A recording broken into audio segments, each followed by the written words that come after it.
આમોદનગરના દરબારગઢ વિસ્તારમાં તાજેતરમાં એક નવજાત બાળકી લોહીલુહાણ હાલતમાં મળી આવ્યાની ઘટનામાં મોટો ખુલાસો થયો છે। પોલીસ તપાસમાં સગા બનેવીએ સગીરા પર વારંવાર દુષ્કર્મ આચરી તેને ગર્ભવતી બનાવી હોવાનું સામે આવ્યું છે। આ મામલે આમોદ પોલીસે સગીરાના બનેવીની ધરપકડ કરી કાયદેસરની કાર્યવાહી હાથ ધરી છે।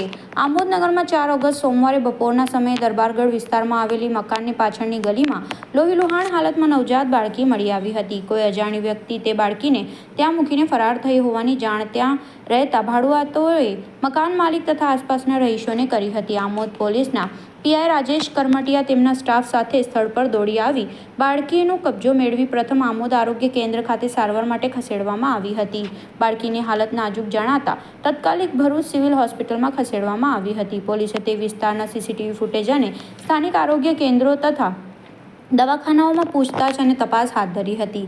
આ સમયે પોલીસને જાણવા મળ્યું હતું કે બાળકીને જન્મ આપનાર તેની માતા સગીરા છે। ત્યારબાદ પોલીસે સગીરા માતાને શોધી કાઢી હતી। સગીરાની તબિયત લથડી હોવાથી તેને પણ તાત્કાલિક સારવાર માટે ભરૂચ સિવિલ હોસ્પિટલમાં ખસેડવામાં આવી હતી।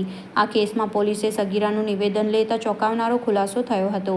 સગીરાએ જણાવ્યું કે તેની બહેનના પતિ એટલે કે તેના બનેવીએ જ તેની સાથે અવારનવાર દુષ્કર્મ આચરી તેને ગર્ભવતી બનાવી હતી। સગીરાએ બાળકીને જન્મ આપ્યો હતો અને દુષ્કર્મ છુપવાના ઈરાદે બાળકીને અનાથ જેવી હાલતમાં ત્યજી દેવામાં આવી હતી। ત્યારબાદ ઘટના બાદ હાલ બાળકી તથા સગીરા બંને સ્વસ્થ સ્થિતિમાં છે અને તેમની તબિયત હાલ સ્થિર છે। આ મામલે આમોદ પોલીસે બનાવમાં સંડોવાયેલા નરાધમ બનેવીની ધરપકડ કરી વધુ કાર્યવાહી શરૂ કરવામાં આવી છે। તારીખ 4/8/2025 ના રોજ કલાક 13:00 વાગે આમોદ દરબારગઢ ફળિયામાં મકાનની ગલીમાં એક નવજાત તાજી જન્મેલી બાળકી અરક્ષિત હાલતમાં અવાવરૂ જગ્યાએ મળી આવેલ હતી। તપાસ દરમિયાન આ બાળકીની માતાની ઓળખ થયેલ હતી। તે સગીરા હોવાનું માલુમ પડેલ હતું અને એ બાબતે તપાસ કરતા આ જે સગીરા છે એના જ ઘરમાં એના બનેવીએ તેની સાથે અવારનવાર દુષ્કર્મ કરતા તે સગર્ભા થયેલી હતી અને જેના